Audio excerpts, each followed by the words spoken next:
Welcome to the Stonebridge video series. This video is part of the efficiency drivers and is on sales growth and its impact on cash, which has been divided into Part 1 and Part 2.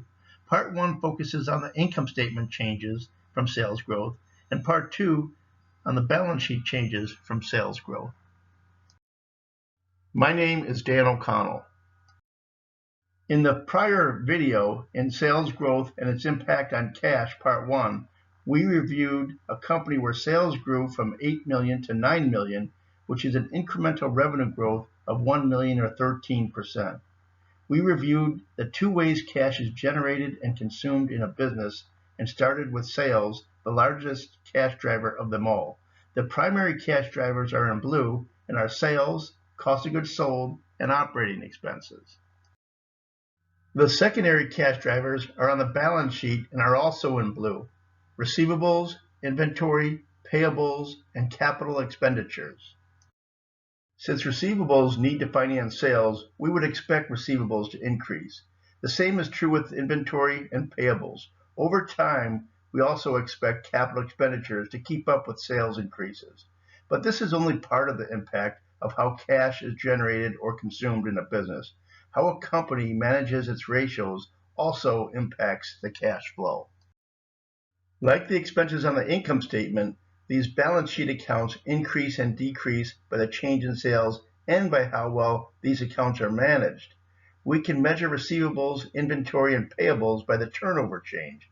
Most people find it easier, however, to talk about these accounts by the days outstanding. In Part 1, we reviewed how the incremental sales growth of $1 million impacted the operating income. The sales growth and the ratio change delivered an operating income of $40,000 on the $1 million of incremental sales. Let's take the operating income and move it to the top of the page and continue with the balance sheet. We would expect the AR to increase by $110,000 to finance the new sales, but the AR days increased an additional $10,000 and was financed for a total cash investment of $120,000. Inventory went up an expected $57,000 due to the sales growth, but then the ratio change increased another $10,000, with the total investment in inventory at $67,000 to finance the new sales. Payables were reduced by $10,000, which totaled a cash investment of $75,000. Here we assumed no change in CapEx spending and left that at $15,000. Adding the operating income to the cash investments that only relate to the fact that sales have increased by the $1 million results in a negative cash flow of $147,000.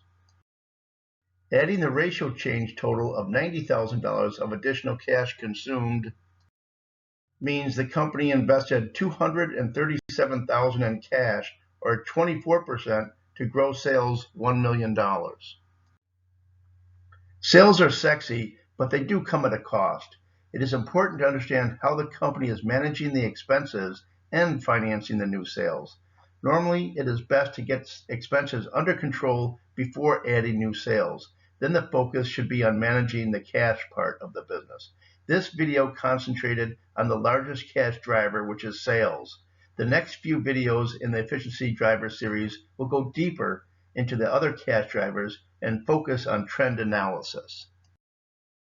As always, let us know if you have any questions. If you want to learn more about us, you can visit us at www.stonebridgema.com. You can also connect with the link on the screen below to more video series.